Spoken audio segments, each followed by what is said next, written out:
Vamos abrir a Bíblia em Ruth, capítulo 2.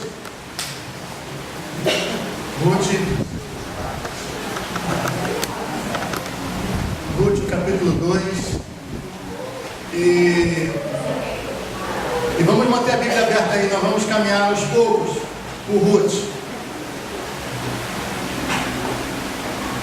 Nós vimos no primeiro capítulo e nós falamos a respeito de decisões. Nós falamos a respeito de decisões e dos tipos de decisões que aquele capítulo nos ensinava. Nós vimos que existem decisões que parecem certas, mas que não são. A decisão, por exemplo, de Elimeleque, que tomou a decisão de sair de Belém, de levar sua esposa, seus filhos, para a terra, os campos de Moab. Pretendia plantar ali, pretendia colher, porque em Belém estava faltando alimento. Mas essa decisão aparentemente correta, aparentemente lógica, não foi uma decisão correta, não foi uma decisão que de fato abençoou a família dele, porque ele deixou a terra do povo de Deus, ele deixou a sua herança que ele tinha recebido lá, ele vendeu a sua terra e foi para uma terra estrangeira. Não foi uma decisão abençoada. Também nós aprendemos sobre a decisão de Noemi. A decisão de Noemi é completamente diferente da decisão de Elimeleque. A decisão de Noemi foi de retornar a Belém, mas ela retornou a Belém por um motivo aparentemente trivial, um motivo aparentemente muito comum e óbvio, que era: agora tem pão lá, então vou voltar. Mas era uma decisão muito maior, muito mais profunda do que isso. A decisão dela foi a decisão mais acertada, apesar de, a princípio, as pessoas poderem pensar o seguinte: não, a decisão de Noemi foi tomada porque ela não tinha ninguém ali, não tinha mais condições ali de ser sustentada, seus filhos, seu marido morreu, então ela voltou lá para sua família, para sua terra, porque ouviu que ali havia pão. Decisão óbvia, comum, mas ela voltou para o povo de Deus. Ela voltou para o lugar onde Deus estava derramando a sua bênção. Ela voltou para o lugar onde Deus tinha feito promessas. Nós vimos que essa decisão, apesar de comum, apesar de trivial, muitas vezes, é a decisão mais correta a se tomar. Mas tem uma outra decisão também, semelhante a essa, que é uma decisão de fé. Uma decisão que parecia errada, mas não era errada. Uma moabita, né? Uma mulher que morava numa terra estrangeira, ela vai tomar a decisão de ir para o povo de Deus e seguir Noemi. E essa decisão, muito estranha, porque ela vai para uma terra que certamente o povo de lá não gostava dela. Ela vai para uma terra que dificilmente, na lógica, ela conseguiria uma família. Ela poderia voltar para a sua própria terra, para a sua cidade, para a sua família, e conseguir ali marido e perpetuar a sua família. Mas não. Ela toma uma decisão diferente. Ela toma uma decisão de fé. Ela diz para Noemi: o seu Deus será o meu Deus. Assim, cada um de nós que está aqui tomou uma decisão. Um dia cada um de nós tomou uma decisão de vir para a casa de Deus. Tomou a decisão de pertencer ao povo de Deus. Pelo poder do Espírito Santo tomou a decisão de fé. Eu agora creio no Senhor Jesus. E agora? E a partir desse momento? Como é a nossa vida? O que nós devemos esperar depois que tomamos essa decisão de crer no Senhor Jesus e ir para a casa de Deus? Tomar a decisão que Ruth tomou. O que aconteceu na sua vida? Você se lembra? O que você esperava? E o que você pode esperar depois de uma decisão dessa? Eu creio que esse texto, ele vai nos ensinar isso. o que vem depois da decisão de fé. E o texto ele diz o seguinte: tinha Noemi um parente de seu marido, senhor de muitos bens, da família de Elimeleque, o qual se chamava Boaz. Ruth, a moabita, disse a Noemi: deixa-me ir ao campo, apanharei espigas atrás daquele que me favorecer. Ela lhe disse: vai, minha filha. Ela se foi, chegou ao campo e apanhava após os segadores. Por casualidade, entrou na parte que pertencia a Boaz, o qual era da família de Elimeleque. Então ela toma uma decisão. Assim que ela chega em Belém, chega com Noemi, a palavra no original, a decisão que ela toma, pressupõe uma decisão imediata.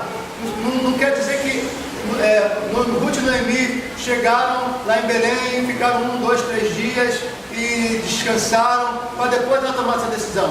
Não, o texto pressupõe que elas chegaram, e assim que elas chegaram, tá? Muito rapidamente após a decisão, após a chegada delas em Belém, e um percurso de aproximadamente 96 quilômetros, tá? Ruth toma a decisão: eu vou após os segadores para rebuscar o que eles estão colhendo. O que isso significa?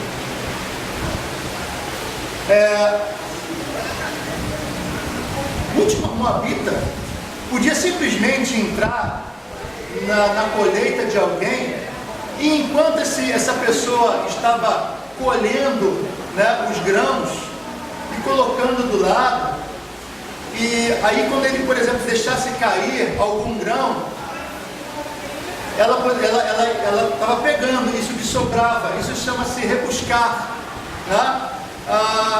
E aí as pessoas faziam aquela colheita, ficava ela lá atrás, e o que sobrava ali, deixava cair, ela colhia e pegava aquele pinguinho e colocava. Mas ela podia fazer isso? Ela podia fazer isso. Ela podia fazer isso. O texto de Levítico, ele tem uma informação muito interessante. Diz assim no capítulo 19, versículos 9 a 10.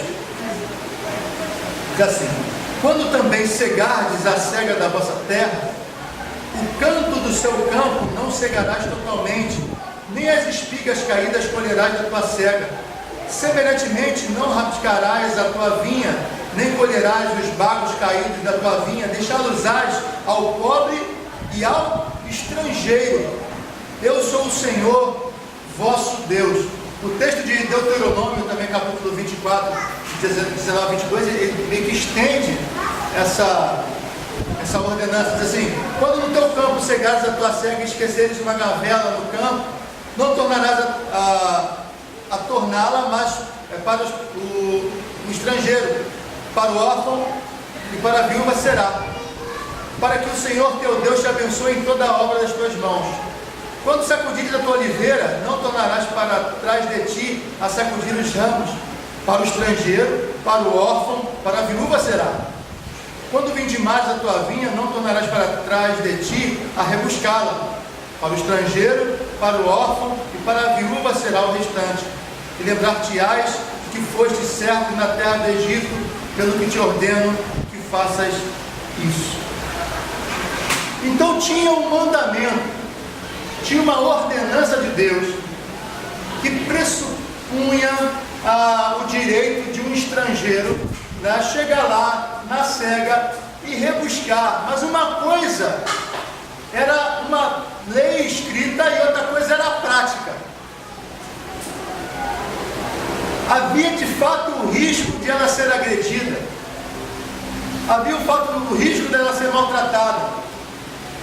Mesmo assim, o que a gente pode inferir desse texto é que na conversa, ou no contexto que ela teve dentro de uma família judaica, e no próprio caminho que ela fez com Noemi, na vida que ela passou, ela sabia desse mandamento, ela sabia dessa ordenança de Deus. Talvez nesse momento de fome, de dificuldade, nesse retorno com Noemi, ela tivesse conversado sobre isso, né? Conversado sobre o fato de que havia uma lei em Israel e que permitia estrangeiros recolher naquilo que sobrava da colheita. Mas tinha esse mandamento de Deus e tinha o risco. E acho que a humildade, ela vai e diz assim: eu vou falar com os segadores, tá? Vou atrás daquele que me favorecer, daquele que for bondoso comigo.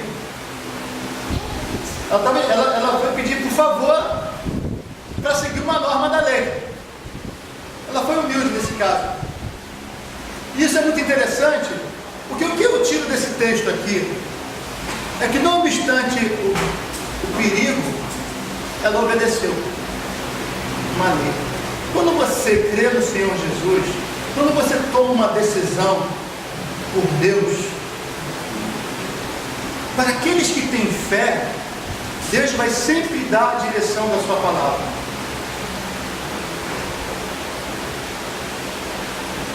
A palavra de Deus diz que eu posso ir até o campo e eu posso recolher do que sobe.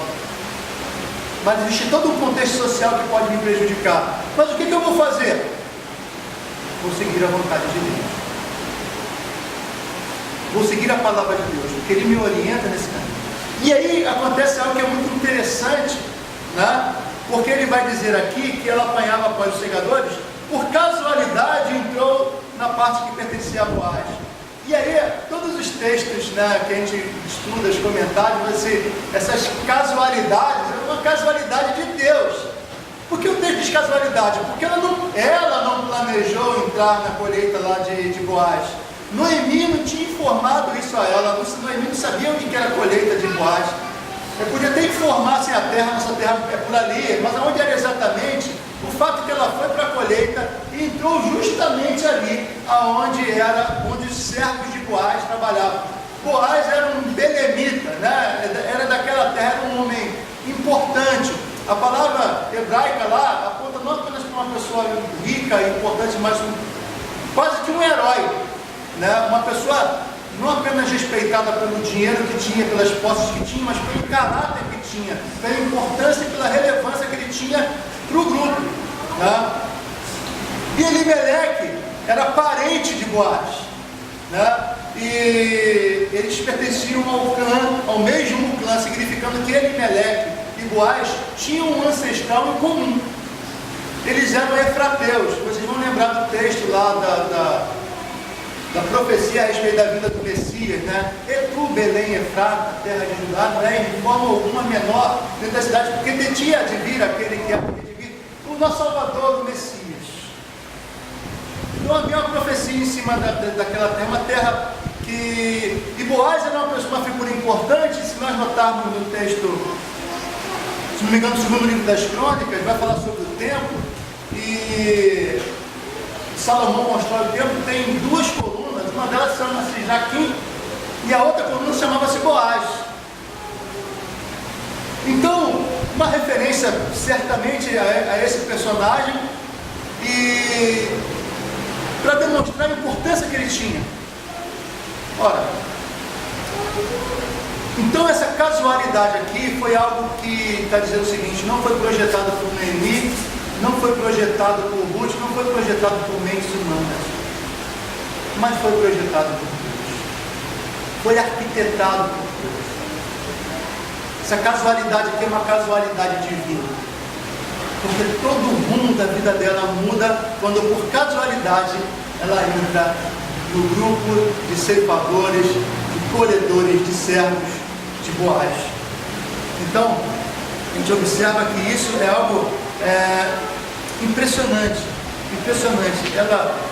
Agora, por que essa bênção aconteceu na vida dela? Porque ela tomou uma decisão. Eu creio em Deus, estou com fome, existe uma lei que me favorece, a palavra de Deus me favorece nesse sentido. Eu posso ficar aqui passando fome, ou posso obedecer a palavra de Deus que está me favorecendo e correr o risco de ser agredida e atacada. Mas o que eu vou fazer? Vou seguir a palavra de Deus. Para aqueles que têm fé, Deus dá a sua palavra como direção. Isso me lembra de uma certa mulher ela vivia encurvada, diz a palavra de Deus. Essa mulher tinha uma enfermidade, que não sei se vocês conhecem, existe uma enfermidade em que vai criando calosidades ósseas no osso. O osso cresce no osso. Então vai criando coisas pontiagudas no osso. Quando isso acontece, existe uma enfermidade que isso acontece na coluna, esses ossinhos vão crescendo, né? E esses ossinhos vão muitas vezes crescendo nas juntas da coluna.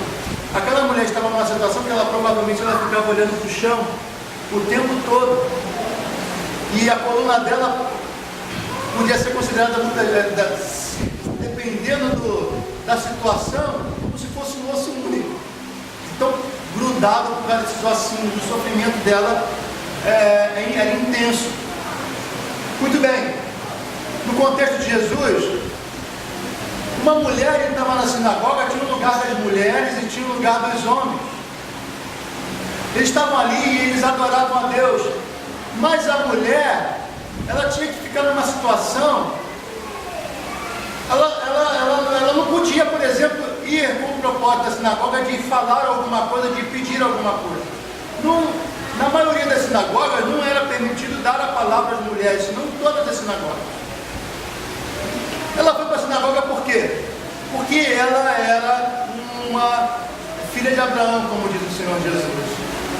Ela foi para a sinagoga para adorar a Deus. Ela foi à sinagoga para ouvir a palavra de Deus. Ela foi à sinagoga sabendo que ela ia sentar ali e os salmos seriam cantados. Daqui a pouco chegaria um rabino, abriria o texto das Escrituras e leria aquele texto, aquele rolo das Escrituras. Ela foi em obediência à palavra. Filha de Abraão, no sábado faz o quê? Adora na sinagoga. Foi exatamente isso que ela fez. Só que naquele dia não tinha um rabino qualquer ali, abrindo o texto. Porque ela era obediente à palavra, porque ela, apesar dos sofrimentos, obedecia à ordem de adorar a Deus. Um dia Deus mudou a história da vida dela. Um dia o rabino que estava ali era Jesus de Nazaré. E Jesus, ele não se omite diante do sofrimento humano. Ele olhou para aquela mulher e chamou ela à frente. E ele a restaura plenamente.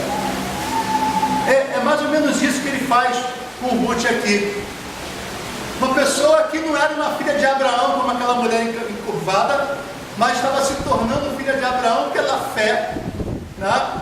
Porque cria no Deus de Israel, declarou essa fé e resolveu cumprir uma determinação que era para ser bênção na vida dela, que era para ser bênção na vida de Noemi, mas foi uma bênção muito maior, muito maior. Ela obedeceu a palavra e foi abençoada. Quando você crê, a primeira coisa que Deus te dá é a palavra dele, para ser seu guia, para ser a sua direção. Mas não é só isso, o texto continua, diz assim, a partir do versículo 4, um trecho grande: eis que Boaz veio de Belém e disse aos segadores: o Senhor seja convosco. Responderam-lhes eles: o Senhor te abençoe. Depois perguntou Boaz ao servo encarregado dos segadores: quem é esta moça? Respondeu-lhe o servo: esta é a moça moabita que veio com Noemi da terra de Moabe. Disse-me ela: deixa-me rebuscar espigas e ajuntá-las entre as gavelas após os segadores. Assim ela veio desde pela manhã até agora está aqui, menos um pouco que esteve na choça. Então disse Boaz a Ruth: ouve, filha minha, não vás colher em outro campo, nem tampouco passes daqui, porém aqui ficarás com as minhas servas. Estarás atenta ao campo que cegarem e irás após elas. Não dei ordem aos servos para que não te toquem? Quando tiveres sede, vai às vasilhas e bebe do que os servos tiraram. Esse texto é maravilhoso, né? Ela meio que, depois a gente vai perceber a reação dela. Porque, de repente, Boaz vem, olha, toma conhecimento de que ele é moabita, e trata ela com todo o cuidado que existe.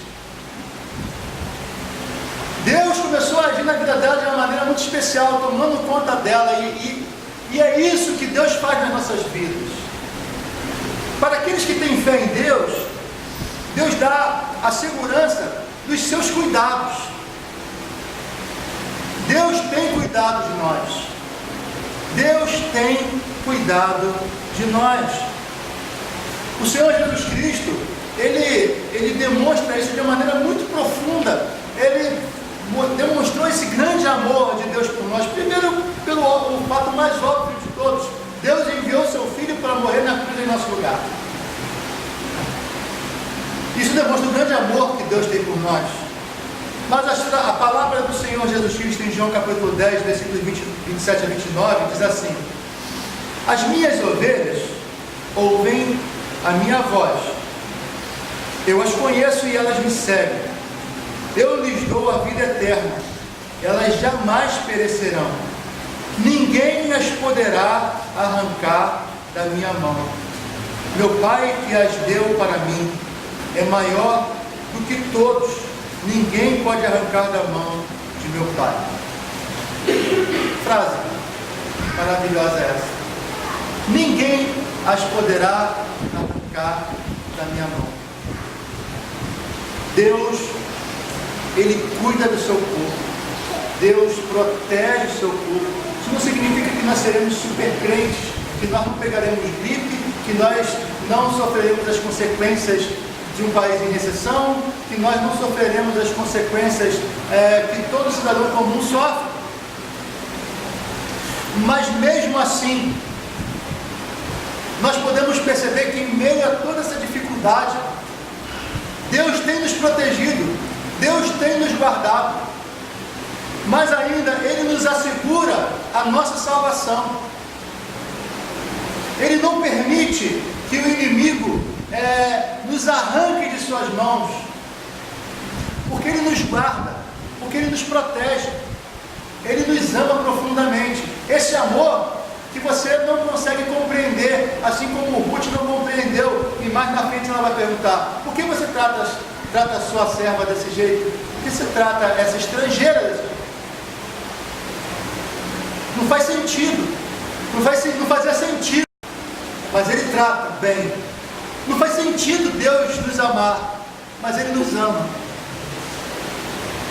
Deus cuida de nós. O pão de cada dia é Ele que nos dá. Ele não apenas nos dá a sua palavra, mas Ele nos protege da ação do inimigo. O diabo não tem mais poder sobre nós. Ele nos protege da ação do inimigo. E continua, a partir do versículo 10.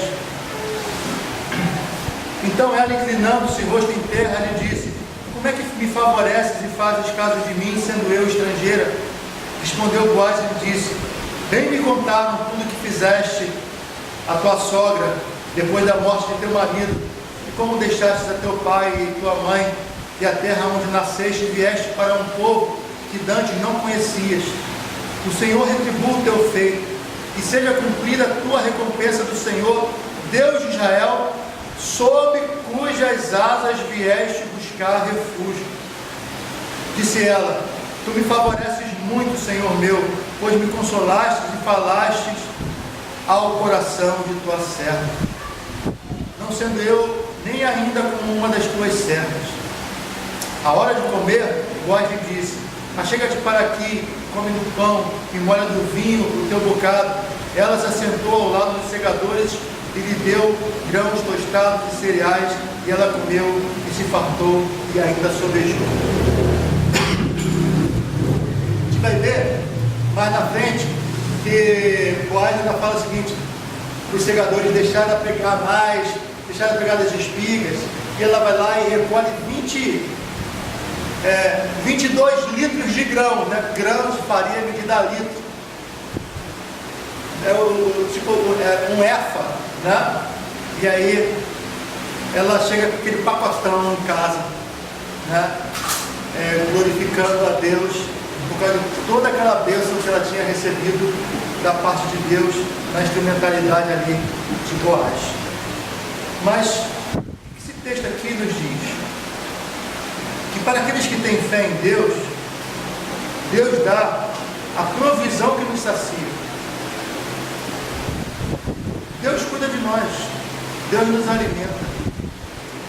O problema de hoje é que as pessoas elas não querem a passagem diária para o trabalho, elas querem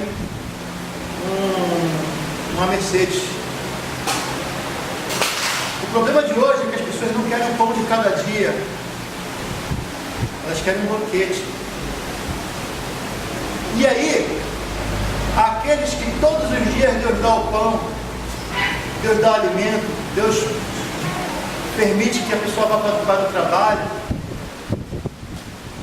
em vez de perceber e olhar essas bênçãos que Deus tem dado diariamente, olha para o carro zero do outro, olha para pessoas que estão enriquecendo, não por causa de uma teologia da prosperidade, mas por outros motivos, e não são gratos por aquilo que elas têm.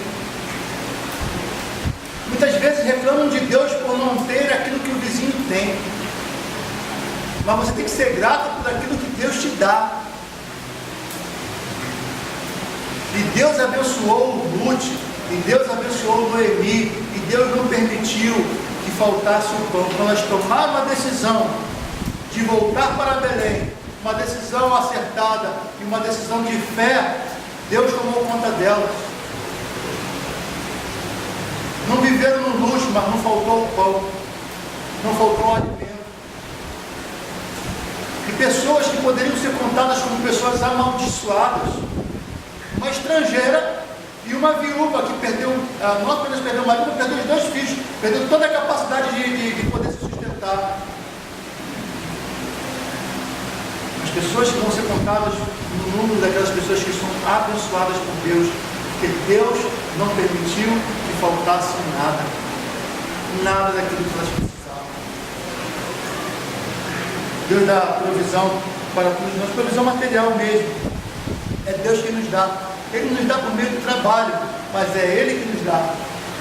A palavra de Deus em Deuteronômio 8, 17 a 18 diz assim: não digas, pois, no teu coração, a minha força e o poder do meu braço me adquiriram essas riquezas. Antes, te lembrarás do Senhor teu Deus, porque é Ele que te dá força para adquirir riquezas, para confirmar a aliança que sob juramento prometeu a teus pais, como hoje se vê. Deus que nos dá. Deus que nos dá. E Ele deu para Ruth, e Ele deu para Noemi. Ele não apenas deu provisão material, mas deu provisão espiritual. Ele deu provisão emocional. Você vê como é que uma pessoa que estava, uma estrangeira, que poderia estar em uma situação de uma autoestima muito baixa dentro de um povo que não gostava dela, de repente, né? E de repente ela é atacada por bondades, uma após a outra. Como é que fica o estado emocional? Ela mesma fala: tu me favoreceste, versículo 13, muito, meu Senhor, pois me consolaste e falaste ao coração de tua serva. É isso que Deus faz conosco. Deus nos consola, Deus nos fortalece, Deus nos abençoa, Deus nos dá força para dar mais um passo. Ele estará sempre conosco. Esse é o nosso Deus. Aqueles que têm fé, Deus abençoa com a provisão que nos sacia, provisão material, provisão emocional e principalmente provisão espiritual. Os que buscam refúgio no Senhor são acolhidos, tá? Aqueles sob cujas áreas você buscou refúgio, não foi isso que Boaz falou para ela?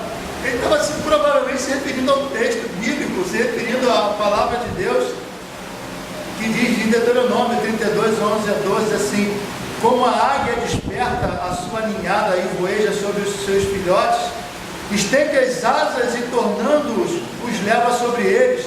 Assim, só o Senhor os guiou e não havia com ele Deus estranho.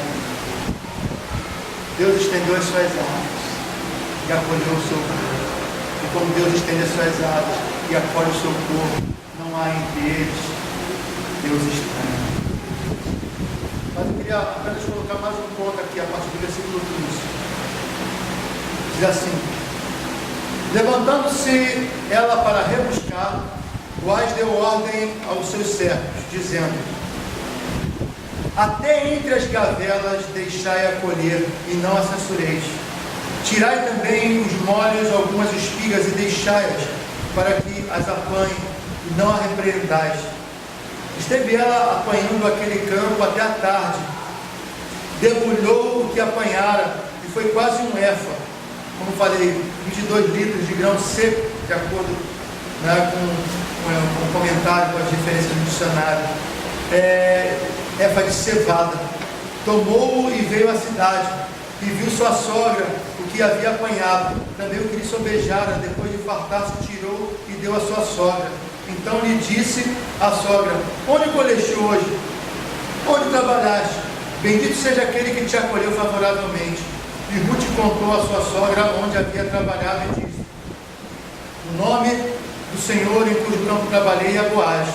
Então Noemi disse à sua nora: bendito seja ele do Senhor, que ainda não tem deixado a sua benevolência nem para com os vivos, nem para com os mortos. Disse-lhe mais Noemi: esse homem é nosso parente chegado, um dentre os nossos resgatadores. Continuou Ruth a moabita: também ainda me disse: com os meus servos ficarás até que acabe toda a cega que tem. Disse Noemi a sua nora: Ruth, bom será, filha minha, que saias com as servas dele, para que no outro campo não te moleste. Assim passou ela a companhia das servas de Boaz para colher, até que a cega da cevada e do trigo se acabou, e ficou com sua sogra. Um dos macetes para interpretar o texto bíblico, essas narrativas do Antigo Testamento, você vê palavras que se repetem. Tá? Já percebeu quantas vezes se repete a palavra servos e servas aí? O tempo todo, desde o início do texto, fala sobre os servos e as servas de Boaz, os servos e as servas de Boaz. Boaz deu ordem aos seus servos para que não a molestem. Boaz deu ordem aos seus servos para que permita que ela pegue até das gavelas, no canto do lateral em que eles pegando, recolhiam a cevada, iam colocando no canto, né? O que estava no canto não era para ninguém que estava atrás pegar, não. Só pegava o que sobrava. Mas Boaz falou: não, deixa ela pegar também no cantinho, onde, né? E deixa cair, deixa as espigas caírem, para ela pegar. E ele deu ordem aos servos, ele deu ordem às servas, para que esses servos e servas a acolhessem, para que esses servos e servas a servissem, para que esses servos e servas cuidassem dela. E aí que tem um ensinamento muito interessante aqui. Que aqueles que têm fé, Deus dá o apoio do seu povo. Deus nos abençoa por meio do seu povo. A igreja nada mais é do que um povo que são servos e servas de Deus. Quando alguém chega atraído pelo Espírito Santo, atraído pelo Evangelho, e chega na casa de Deus, qual é a nossa obrigação? Acolher essas pessoas, abraçar essas pessoas, cuidar dessas pessoas. Está passando necessidade material, a gente vai e ajuda. Emocional, a gente vai e ajuda. Espiritual, a gente vai e ajuda. Porque assim como Boaz deu ordem aos seus servos e servas para tratarem bem a Ruth, o Senhor Jesus Cristo nos dá essa ordem também. Ele nos dá a ordem que nós devemos amar uns aos outros. João capítulo 13, versículo 34, novo mandamento vos dou, que vos ameis uns aos outros, assim como eu vos amei, que também ameis uns aos outros. O novo mandamento novo, o que é um mandamento novo? Porque na verdade, os fariseus ensinavam assim: ouviste o Senhor Jesus Cristo no Sermão da Montanha, não vai dizer, ouviste que foi dito, amarás o seu irmão e odiarás o seu inimigo. Eu, porém, vos digo, né? Amarás o seu inimigo. É um mandamento novo. Era novo para eles. Amar o inimigo. Ruth não era inimiga, mas eles não sabiam o contexto de fé dela. Ela era moabita. E Boaz deu uma ordem: não importa se ela é moabita, na sua colheita você vai deixar as espigas caírem para ela colher. Você vai deixar e vai permitir que ela colha das gavelas também. Não permita que ninguém toque nela, ninguém aqui vai tocar nela, senão para abençoar, senão para cuidar. Uma das grandes bênçãos, a maior bênção que Deus nos dá, aqueles que de fato depositaram fé verdadeira, fé do Espírito Santo, no Senhor Jesus Cristo, é pertencer a uma igreja, é pertencer ao povo de Deus. Triste coisa é quando uma pessoa resolve sair da igreja por algum motivo, está abandonando algo que é uma bênção de Deus para as nossas vidas, não obstante as dificuldades, os problemas que uma igreja possa apresentar. Tá? O texto também dá uma informação que vai nos servir mais lá para frente, mas eu queria já informar, porque o texto vai falar que ele era um dos resgatadores. Né? Noemi vai dizer que Boaz era um dos resgatadores dela. Tá? O que isso significa? O mandamento sobre os resgatadores está lá em Levítico, capítulo 25, os versículos 23 a 25. Diz assim: a terra não poderá ser vendida definitivamente, porque ela é minha, e vocês são apenas estrangeiros e imigrantes. Em toda a terra em que estiverem propriedade, concedam o direito de resgate da terra. Se alguém do seu povo empobrecer e vender a parte da sua propriedade, seu parente mais próximo virá e resgatará aquilo que seu compatriota vendeu. Quem eram os parentes mais próximos? Ela tinha Boaz e tinha um outro parente, inclusive mais próximo até do que Boaz. Depois a gente vai ver lá na frente o que Boaz apronta, né, usando a lei, né, de acordo com a lei, para poder ser o resgatador de Noemi e de Ruth. Mas o que é interessante saber aqui, né, é que ele tinha um compromisso. Boaz tinha um compromisso com aquela família. Jesus Cristo, ele tem um compromisso conosco. Não por causa do nosso caráter. O compromisso que ele tem conosco é o compromisso que ele tem com a sua própria palavra. Ele resolveu nos amar. E por isso ele vai sempre nos amar. Então, Jesus Cristo, ele é o nosso resgatador.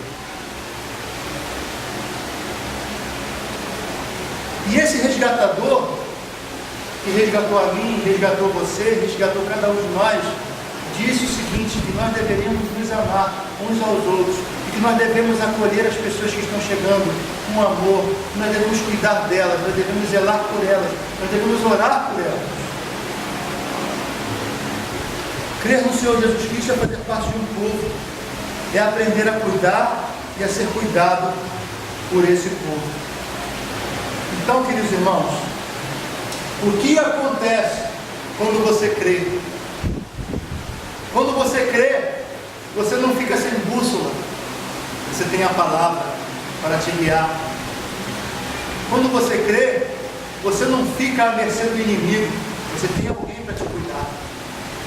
Quando você crê, você não passa provações e privações além daquelas que você possa suportar, porque você tem um provedor que te alimenta, que te dá o pão de cada dia. Aquele que tem fé, além dessas coisas todas, ganha uma família maior, ganha um povo, a igreja, servos e servas que estão ali para cuidar de você, para cuidar de cada um de nós. Cristo nos salvou e deu a ordem para que nós nos amássemos, para que nós cuidássemos uns dos outros. Não é maravilhoso você saber que quando você creu, você ganhou isso tudo? E que nós podemos testemunhar as bênçãos de Deus nesse sentido por diversas maneiras e em diversas situações.